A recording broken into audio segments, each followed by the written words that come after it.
Here in France, it's back to school. Not for kids, don't worry, not yet, but for politicians. New President Emmanuel Macron convening a Monday morning government seminar. This in a context of plummeting poll numbers and ahead of what's already, you could say, a make or break test for his young tenure, the unveiling of a new labor reform bill. Last Thursday, on a trip to Romania, he quipped that the French hate reform and that it's up to its leaders to explain why it's needed. Can he convince citizens when already left-wing trade unions are digging in for a fight? They're vowing to bring the country to a standstill with strikes that kick off on September the 12th. They're particularly worried about caps on severance pay. There's the content, but also the manner of the reforms, relying heavily on what the French call ordinances, essentially decrees to fast-track the legislation. Is the strong presidency that was promised by Macron on the campaign trail too strong? Will the blowback at home dent the new leader's continental ambitions? Macron hosting a migration summit this Monday after a tour of Central and Eastern Europe where he made a heavy pitch for anti-social dumping reforms. Today in the France 24 debate, we're asking if the honeymoon is over for France's president. And with us, a supporter of Emmanuel Macron on the campaign trail, Lex Paulson, who teaches rhetoric and human rights at the French Political Science Institute, Sciences Po. How are you, sir? Very good. Nice to be back. When's it back to school for you? A week from Friday, my new rhetoric students come to class. Okay. Also joining us is conservative political consultant Bruno Bernard, who hails from the Les Républicains party. How are you? Fine. Thank you. All right. Nice to see you. Nice to see you as well. Alexis Poulain, journalist, co-founder of Le Monde Moderne, who's written in the French edition of the Huffington Post on Macron's missteps. I'll ask you about that in a short while. The France 24 debate on Facebook and on Twitter, the hashtag F24debate.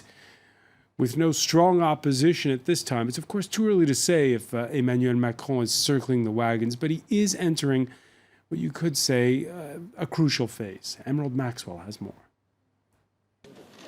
It's been a disappointing summer for Emmanuel Macron. After suffering the worst popularity drop in 20 years for a French president in July, his approval rating has slumped a further 14 points to hit 40%, just over 3 months into the job. His government now faces a testing autumn. It needs to pass some key policies, chief among them, labour law reform. On Thursday, the Prime Minister will present the government's plans, which are expected to make it easier for employers to hire and fire, and give them more power to negotiate conditions of workers at company level, bypassing industry-wide agreements. The reforms are to be enacted by a form of decree by the end of the month. But the government is still facing significant opposition from the street. The CGT trade union has called for a day of action and strikes on 12th of September. And on the 23rd, Jean-Luc Mélenchon's left-wing Unsubmissive France party will lead a demonstration in Paris. Pushing through proposed changes to unemployment benefits and the pension system will be a challenge too. And with cuts planned across multiple sectors, the 2018 budget is also likely to be a bitter pill to swallow. Alexis Poulain, the new French president promised on the campaign trail he would go through with this reform. He's doing what he said. Why is he dropping in the polls? I think he's dropping in the poll because of a series of different rifts and rows they've been with the army on the 14th of July. Then you see that there's a bit of mismatch in communication. He said he will do that, is according to the plan, but he was elected also partially because the French didn't want Marine Le Pen to win the presidential election. So is according to what happened during the summer, and there's been a lot of question about public spending, about the maquillage and things like that. That might look silly, but all in all, it looks very... There was a newspaper article about him having 26,000 euros in makeup expenses. Yeah, which is a lot, but French politicians do love their makeup. And the question is it prepared? The majority also of a new member of parliament elected seems very unprepared. They're all new to the job, and there was a lot of question mark about what are they in for? Will the reform be pushed? And also the Minister for Work, Muriel Pénicaud, was embroidered in a row about winning some money over getting rid of people when she was working for a French giant. You're saying the French voted for him because he wasn't Marine Le Pen? Because they didn't want Marine Le Pen to win, and it was... I mean, you have no option. If you love the Republic, you have to vote for Emmanuel Macron.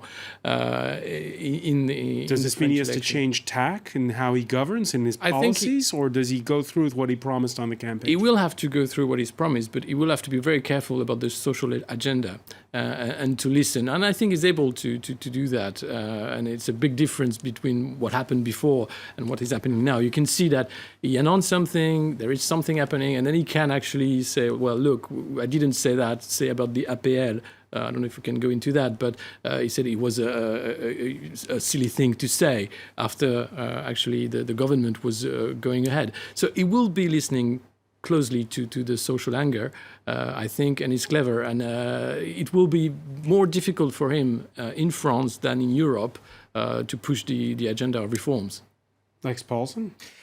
Look, I mean, we're entering into a period of intense criticism, and I say to my French friends, I don't want to compete in the French national sport, but I will offer one interpretation, which is to say that people who think that he only won because of the existence of a far-right candidate forget that we built a movement of 300,000 people, the largest political movement in France in a year. And this was a movement about ideas and about pragmatic changes that were going to take the best of left and right. One of those, in fact, the hardest of those is changing France's famously inflexible labor code. This is just one of a package of structural economic reforms, including unemployment, including retirement, and including job training that we're going to be seeing over the next several months. And the fact is that no one criticizes a politician for not keeping their promises, and Macron is keeping his most important promise despite some rough headwinds. So how do you explain his drop in popularity?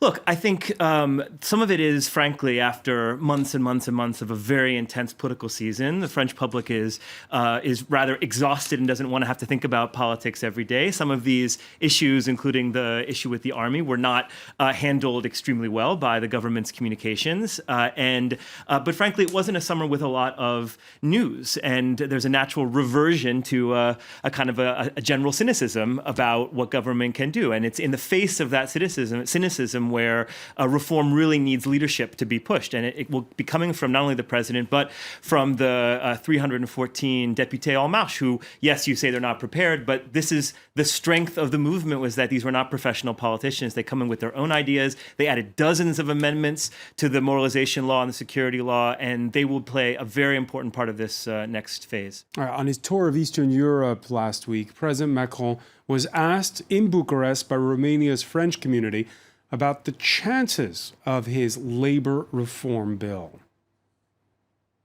La France n'est pas un pays réformable. France is an unreformable country. Lots of people have tried, and they haven't succeeded because the French hate reform. We take any opportunity to avoid it. They're people that hate all that. C'est un peuple qui déteste cela. What were your thoughts, Bruno Bernard, when he said that last week, that the French hate reform, but it's up to the government to explain it and get it through? Is he right? Is he correct? He reminded me of Jacques Chirac when he called the French a very conservative people. I don't think it's always a very good idea for a president, especially a French president, to criticize his compatriots, especially abroad, telling them that they just can't handle reforms. I mean, France, whether you like it or not, has been reformed for the past 30 years. I mean, a lot of things have changed in this country, so reforms are doable. But you have to explain them, and you have to make them fair. And unfortunately for Emmanuel Macron, the reform he proposed during his first months in power didn't seem fair, especially this idea of taxing the pensioners, of taking away €5 from benefits on housing. All this made it feel like he was after the little guys, which was, I think, a proper mistake. And I think he has to go back to the roots of what you said about the movement that he built during the campaign. But I think it's a great thing for him that he's been brought back to earth. I mean, those headlines about being Jupiter and everything. awful, dreadful. I mean, the pressure on him and the pressure on his office was unbearable. And it's a good thing for him that now, it's a reality check, and now we'll see what sort of actual politician he will be. I very much agree with what Bruno just said. In fact, governing is hard, but guess what? It's supposed to be hard. When I worked on Capitol Hill during Barack Obama's first few months, of course people were nervous about the poll ratings going down, but when you do hard things, it forces you to take risks, and then you have to go and explain it to the public. All right, let's bring in another precinct here. Sophie Rouser, spokesperson on European affairs for the France Insoumise, unbowed party of the hard left of Jean-Luc Mélenchon. Thank you for being with us here in the France 24 debate.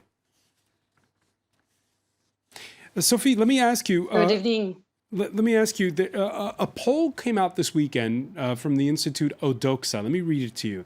It says 56% of the French favor his labor reform bill, but 63% feel he won't succeed, and 61% oppose caps on severance pay, and 63% oppose him doing this by decree, by ordinances.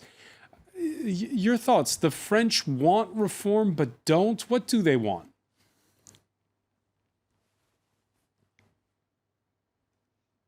Yes, the French do want reform, and to link it to the previous debate with your speakers, I mean, it's a very old mantra, really, to say that French people don't want reforms and so on. I mean, just on the labor law, there has been in the past 30 years 160 reforms. So people are ready for reforms, not any kind of reforms and not at any price. This is the point. Yes, we do need massive reforms, but the problem of our labor law is not that it's a very detailed or too dense, or is that we need to be in the modern world, and the new challenges that we have upon us are not making less equality and protection for workers, but it's about adapting to new technologies, for example. So think about teleworking or local jobs, how you preserve this incredible, not only French, but European know-how. So how you can defend a European patent of quality and so on. And what he's doing is basically what Valéry Giscard d'Estaing or Sarkozy could have been doing. So, I mean, the reality check is done. It's already done. What we've seen, even apart from the labor reform, what we already seen, with this abolition of assisted job, the decrease of the subsidies for students, the APL cuts, the further exemption on the wealth tax. Well, we're seeing that this government is a government for the well-off, for the very few, and not for the many. Thanks, Paulson. There was a lot in what Sophie said that I think is very reasonable. Unfortunately, La France Insoumise this summer has shown that they're in the denunciation business as opposed to the policy-making business. The members of La France Insoumise who took to the hémicycle in July, condemned, and the parliament condemned the labor unions who were taking part in the dialogue social. Why did they do that? Did they think that the syndicats don't have a right and an interest to discuss the details of these reforms with the government? The government, I mean, maybe, I don't know if Valéry Giscard d'Estaing did 100+ meetings with syndicats from the labor community and from the employment community during his reforms, but I know that Macron and Muriel Pénicaud have bent over backwards to bring in voices into the process, and yet La France Insoumise says that they shouldn't. Alexis Poulain, has the government gone too slowly or too fast? The previous government of François Hollande pushed a labor reform bill in the last year of his mandate, and that was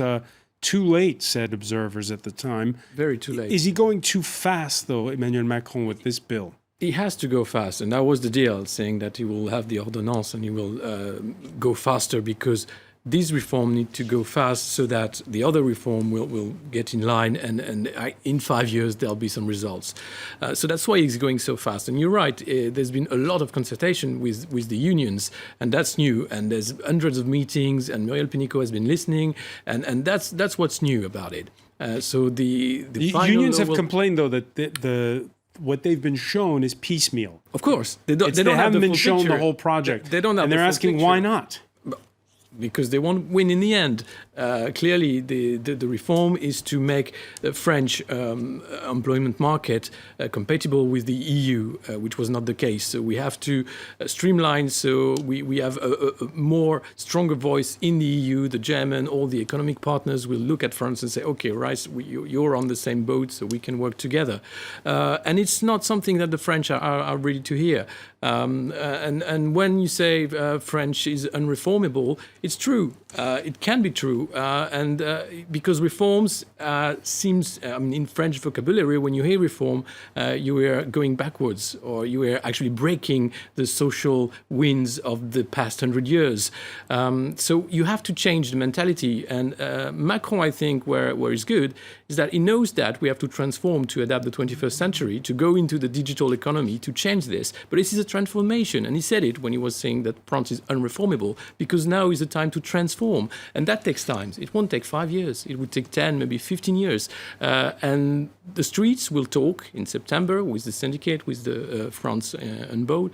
We'll see how far it will go. But it will not win in the end. We have to adapt, that's for sure. It's how we adapt. And you have to take care of the poorest, of the people who are unemployed at present, who have trouble getting employed, the young people. In France, we have a big problem with structural young being unemployed. That is the main issue that the government has to tackle. Sophie Rauser? Yes, about, this is not, it's not because you're having a discussion that you may call it a social dialogue. The trade unions, of course, are doing their job, and it's very important that they have this discussion with the government. But if you have a discussion and at the end, the governments, just throw away the proposals of the trade union, this is not what you call a social dialogue. This is what you call a social coup, which is very different. Now, on the European topic, because of course, this is a very European topic, well, what this reform is about really is doing what Schröder did in Germany decades ago. And what we have seen is not, improvements of the condition for workers. It's quite the contrary. We have 13 million poor people, poor workers in Germany. Is this the system we want for the French people? We're going to pick up on that point, Sophie Rauser, when we come back. We have to take a very quick break. Sorry to interrupt. We have to take a very quick break. We'll be right back. You're watching the France 24 debate.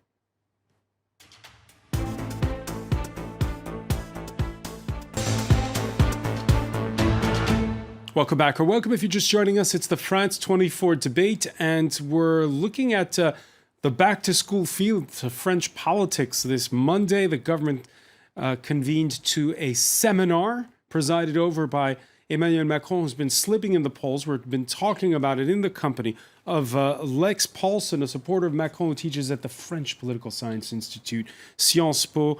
Journalist Alexis Poulain is with us, co-founder of Le Monde Moderne, who's written in the French edition of the Huffington Post on this very issue. With us from Lyon, Sophie Rauser of the Unbowed France movement of Jean-Luc Mélenchon, and Bruno Bernard of the conservative Les Républicains party. Welcome back to all of you.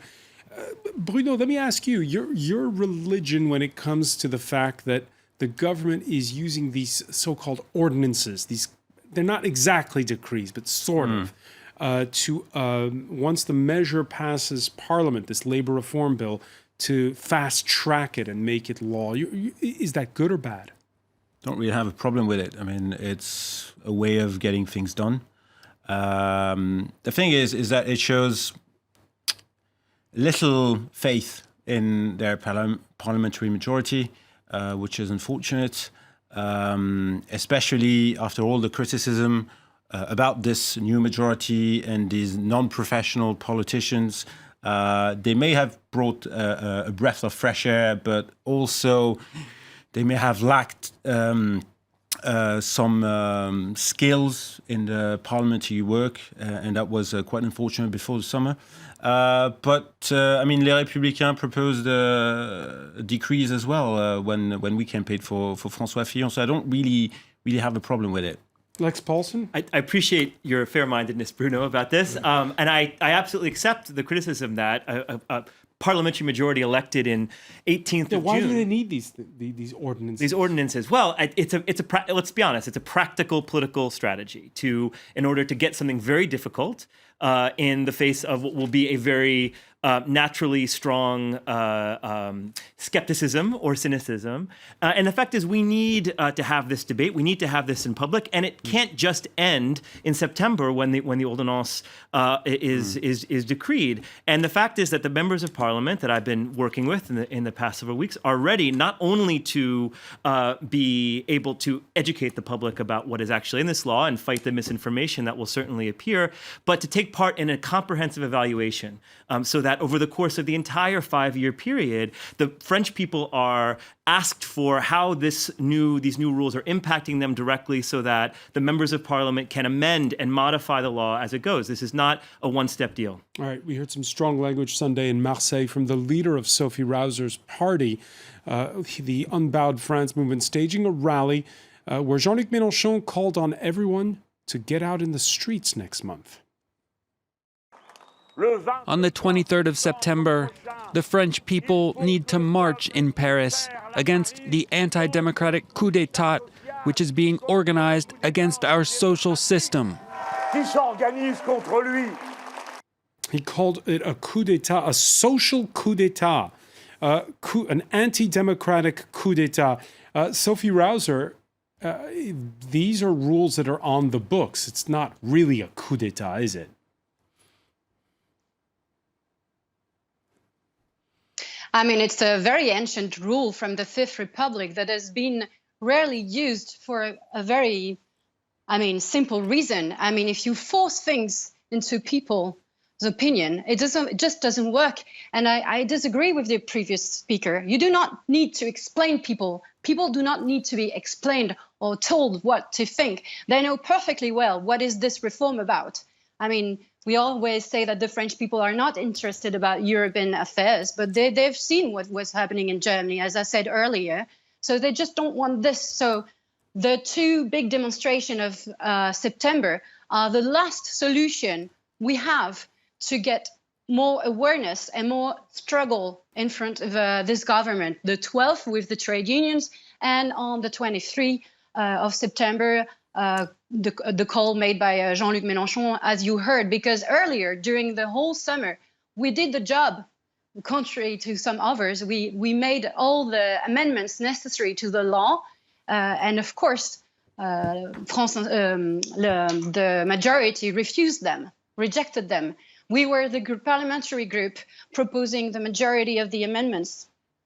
So we are not only in a opposition mode, we are also proposing alternatives. We made a lot of amendments. Alexis Poulain, your thoughts on where it's all going. Will France be brought to a standstill, which is a question a lot of viewers are wondering? That would be France Insoumis' dreams, is going back to what happened with Alain Juppé when he was Prime Minister and there was a standstill. This was December of 1995. Yeah, so I think it's the same coup that they want to actually use, saying the people have to march in the street and they want the education to join and the people, the school and everyone in the street so that the government has to change, stop, reform will be held.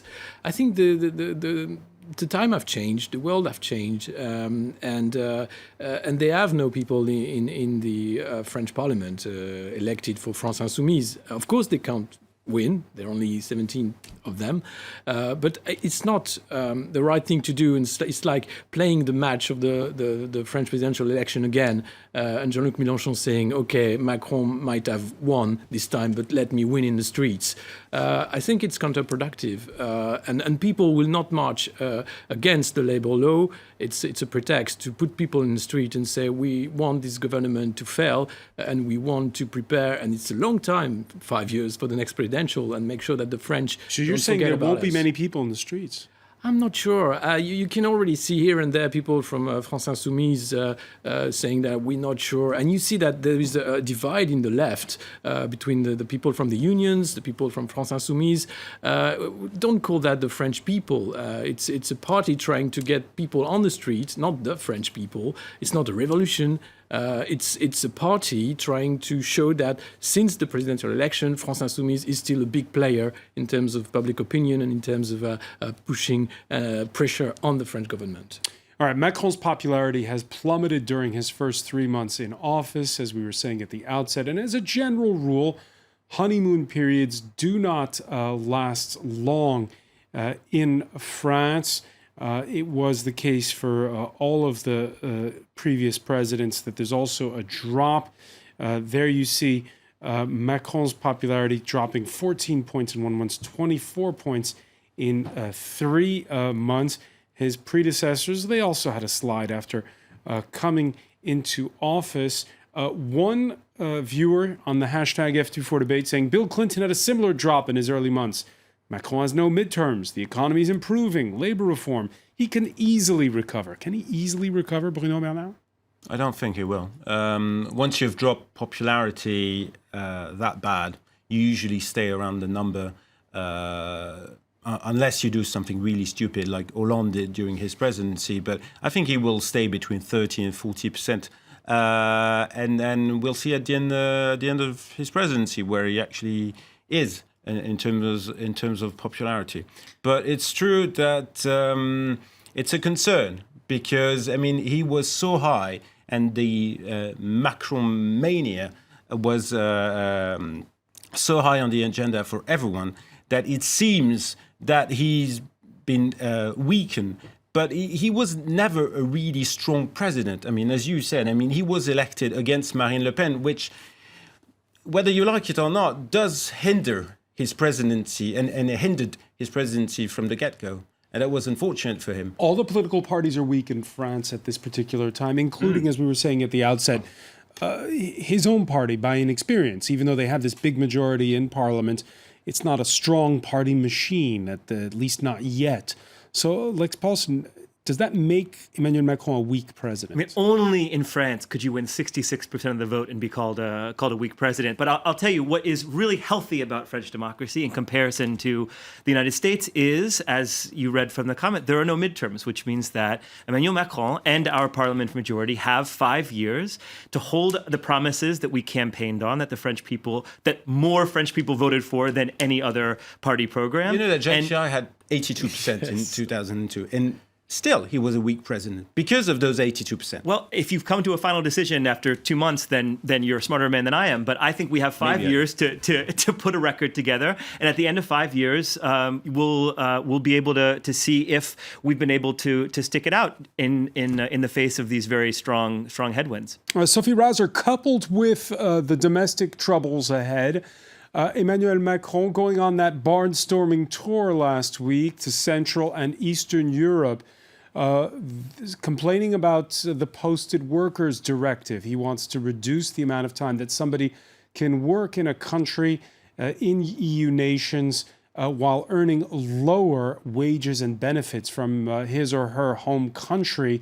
What are your thoughts on Macron going on that tour and speaking bluntly to the likes of Poland over their refusal to want to reform that directive?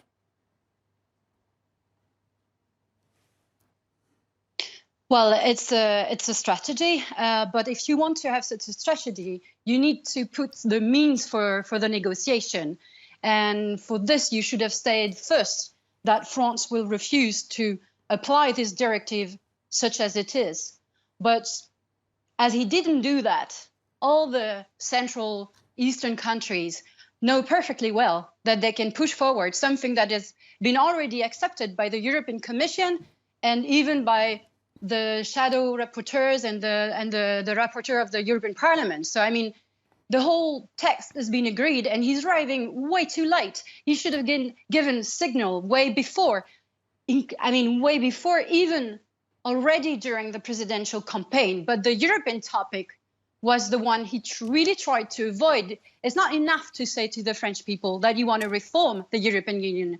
How are you going to do it? But he did criticize on the campaign trail the posted workers directive. More and more integration. He did, but we didn't know with which means he would manage to have another reform, another one. So, I mean, there's nothing, to do about the posted workers directive. You do not moralize social dumping. You end it. That's the only way. So this mobility, this European mobility that has been implemented from the very beginning, and we always said, well, social harmonization, it's going to arrive, it's going to be for tomorrow, but first we need more flexibility, we need more mobility, and all this very old neoliberal mantra. Well, we're seeing that now we are at a cornerstone. We are arriving in a dead end of this negotiation. Alexis Poulain, your thoughts on Macron's tour of Central and Eastern Europe and how he's handling himself on the European stage right so far? So far, he's positioned himself as a European champion, and clearly he wants to take the lead in the next Europe. It's unclear what the plan is. There will be some change in the treaty, maybe a new treaty. That will take a lot of time. Now, what is happening in France is to make sure we are good friends with the Germans so we can have a strong axis between Paris and Berlin against the Visegrad group, against the people who are taking the lead since the UK is leaving because of Brexit. So what he's doing is clearly I want to be on the forefront and saying this is not what's going to happen. You're not happy about that. We'll discuss. It's going to take time, I agree, but clearly he's not okay with a liberal Europe. And he knows that the biggest enemy he has in France and in any European country is populism. His big victory was against populism in France, and there was a sort of fresh air for the European policy. So his tough talk on posted workers, where will that get him? That would get him to say, I'm not pro this liberal Europe that populism is actually, kicking and that led to Brexit. So we need to change that. Clearly, it will take time, and he's not 100%, of course, putting everything on the table.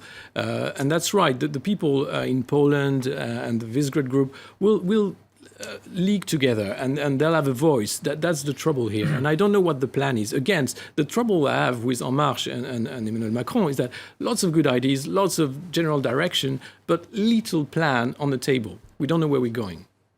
I also have a question, because he seems to be very open about flexibility on labor laws in France, but seems to be against them in Europe. Where's the coherence between those two positions as a leader and as a politician? Well, the fact is that the different countries in Europe are in different situations. We shouldn't have a one-size-fits-all solution to fix the labor code in Estonia and Portugal and Germany and France. And the fact that France has been an outlier among industrialized countries for structural unemployment means that perhaps France is the time to update its approach to hiring and firing. And I think these are very pragmatic, empirical, factual-driven reforms, not driven by ideology. And in terms of the future of Europe, again, you can debate the ideology of mobility across borders, but frankly, what Europe really needs is a different way of involving European citizens in making these policies in the first place. So the Macron government has stood behind, beginning in January, a series of conventions démocratiques, democratic conventions, where everyday European citizens will be invited to contribute to building a vision for treaty reform in the future of Europe. Only by listening to everyday people will Europe become legitimate in the eyes of its citizens. All right, a lot of reactions on the hashtag F24 debate. Let's look at this one. What the polling fall suggests to me, the French Socialist Party may be dead, but the socialist voter lives. What do you make of that comment, Lex Paulson? I think you said it yourself, Francois. The fact is that the parties were in disarray and were much weaker than perhaps the sentiment in the electorate was. And thank goodness that every so often France is actually much more reformist, as you point out, Bruno, that it has a reputation for. And there's no institution in French society that needed reform more than political parties. En Marche is showing a new kind of political organization. La France Insoumise, to its credit, is trying to shake up the way that party organized itself. The French Socialist Party was a dinosaur and needed to lose really badly in order for a new, better idea to emerge. Not that we're cynical, by the way, but political consultants will tell you, if you're struggling in the polls, there's nothing like a cute pet. Introducing Nemo, the presidential couple's new dog, who was rolled out this Monday, a mixed breed adopted between the ages of 1 and 2. And you also need a very likable first lady, even though she's not really a first lady, but You get my point. She doesn't have first lady status. Your thoughts, Alexis Poulain, on Emmanuel Macron's communication style? Now a pet dog. It's too much. There's been the submarine, there's been the jet fighter, there's been the Not very Jupiter-like, footballer, that dog. there's the dog, there's been the rift about should Brigitte Macron have a status, which is a question to ask. But I mean, you can't be Jupiter and promote yourself in the media in different shapes and costume every week. So is there too much Macron, by the way, in the media right now, or too little? Because some were saying that rolling out too much his prime minister was one of the reasons why he was dropping in the polls. Yes, I think there was too much glossy communication. You know, we want to be on Paris Match and we want to show things, but not enough clever communication. There's been the speech in Versailles where he said, "Okay, we've been elected. Let's do something." And after that, we just had pictures. And he didn't want to talk to the media on the 14th of July, which is an institution where the president actually answered a few questions. So there was a gap in communication. And I think it's good that he's coming back. And you can see he's coming back because there have been some minister coming back and explaining and trying to explain. And he has to change his communication. It doesn't work. I mean, he doesn't have any enough political heavyweight around him to protect him. I mean, I like the Prime Minister, I like Edouard Philippe, but he's not a political heavyweight. That's unfortunately. I mean, he can't go on TV and defend the president. And aside from the Prime Minister, I can't see anyone really. Christophe Castaner is doing an okay job because government spokesperson. He's the spokesperson, which is an impossible job to do. But Macron is quite alone, unfortunately, on the political scene, I mean. I just want to say that I think symbolism does matter occasionally. The handshake with Trump was a decisive moment. The French people wanted to see their president symbolically equal and not backing down to Donald Trump. But why do you invite him to the 14th of July then? That's diplomacy. Because I think, as an American, that the French-American partnership goes beyond Donald Trump. And I think that celebrating 100 years of the French-American alliance, and we died for each other in many wars, I think that's worth celebrating no matter who's president. So I agree with him on that. But the dog, the makeup, these are sideshows. What the French people care about is making more and better jobs, making more and better opportunities in education, protecting the environment, reinvigorating Europe. And sooner or later, we're going to get back to these, I hope, more fundamental issues. Yeah, because it's good we have you on the set because clearly Macron's communication has been trying to copy Obama's. He changed the way the office was, so it looks like the Oval Office in the Élysée Palace. He hasn't played basketball. He plays basketball. He wants to be, close to people. Basketball? I don't know, but maybe he plays I football. hope he hasn't because he's like maybe he does. I don't know, but there's a lot of communication coming from He had you. a good tennis game. I saw him with the with the wheelchair, and it's very Obama-esque. Everything is very American in the way he communicates. He it tries doesn't to work much. I with mean, the French. Sarkozy did it in 2007, and it 10 lasts years for ago. 6 months, and he stopped it. He said, Sarkozy, the bling-bling communication is over. Yeah, and Macron can't win on the this. very US-inspired communication that he had, remember the Ray-Bans, the jogging and everything. That doesn't work in France. We need a film noir touch. You need you need a president. That's all. All right, we're going to leave it there. I want to thank Sophie Rauser for being with us from Lyon. I want to thank as well Alexis Poulain, Bruno Bernard, Lex Paulson. Stay with us, though. Media Watch is next.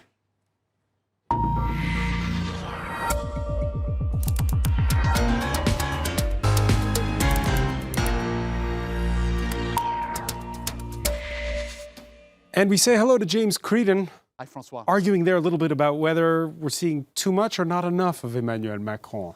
Gosh, well, I suppose we don't have a choice. We're whatever we're faced with. I'll just show you a few headlines as La Rentrée happens, and in the aftermath of those La approval rentrée, ratings. back to school, which is the Indeed. expression, isn't it? La rentrée. And it's going to come up in visuals in the cartoons. You can be sure. Not so flattering, some of them. Macron approval rating crashes twice as fast as Trump. So these are some of the headlines that have been coming out of the Ipsos poll on blogs of varying descriptions. So that's in the US context with a comparison to Trump's approval ratings. In any case, it's giving rise to headlines that are maybe even more unflattering than the bare statistics themselves. Majority of people in France now dissatisfied with Macron. That's the Telegraph's headline. And The Economist, Emmanuel Macron finds change is often unpopular, and that's the first cartoon we'll show now. They give 3 explanations, which I'll just go through very quickly. The first form of dissatisfaction is to do with just he was voted in. A vote for him was more a vote for his opponent. Against his opponent, rather, against Marine Le Pen back in the day. In other words, it wasn't a loyal vote. Second explanation from the point of view of The Economist is questionable political tactics, for example, inviting Donald Trump around for Bastille Day. Maybe not everybody liked that. Maybe he thought he could absorb decisions like that because he had enough popularity, and perhaps not. And the third and final point that they make is Macron is proving unpopular for doing the right thing. Some of his well-flagged plans involve uncomfortable changes or spending cuts. So that's just some... That's The Economist. That's The Economist, exactly. Now, getting back to the cartoons, some of them are predictably bad taste. That's Macron. As you said, back to school. So we're seeing imagery of depicting that, and that's probably just bad taste. But anyway, here is something that is a bit more... Yeah, all of the references, I see a common thread here. It's all relating to his youth. To his youth, but also to the tools that you would use in school for cutting, paring, shaving, etc. So all of these various school implements here, because back to school, the political year, back to school also for students, is being used as a metaphor basically for the shaves and the cuts that he wants to make to the Labour Code, which I suppose not everybody is fully happy about. That's another... I'm just showing bad taste cartoons this evening. I'm not sure that's good, but anyway, this is... First months of Macron are disappointing, and this is kind of putting it on its head. Why is it disappointing? Because we've had no big scooter scandal a la Hollande, and just no sex scandal a la Dominique Strauss-Kahn. Anyway, that's enough of the bad. That was the polite way of I think there's actually one more bad. There's one more bad taste one actually. While we're in the mood. This is Guillaume Tessé, who is a Twitter star in France, who has the speciality of crossing, blending people. Yes. And it usually has horrific results. And this is no different. We saw that poor Emmanuel Macron had this scandal relating to how expensive his makeup was. That produced hilarity on social media last week. And here you have Kim Kardashian blended with Macron, because apparently he's spending more on makeup than she is, although I'm sure that can't be true. In any case, just a couple of redeeming points vis-a-vis just buzz and positive PR. Brigitte Macron seems to be still quite popular. She is selling newspapers, because I see her on the cover of everything. Well, Elle magazine has had a 10-year record in terms of the number of copies sold, because she was on the front cover. It was her first interview, and I think they sold 530,000 copies, which is a 10-year record for Elle France.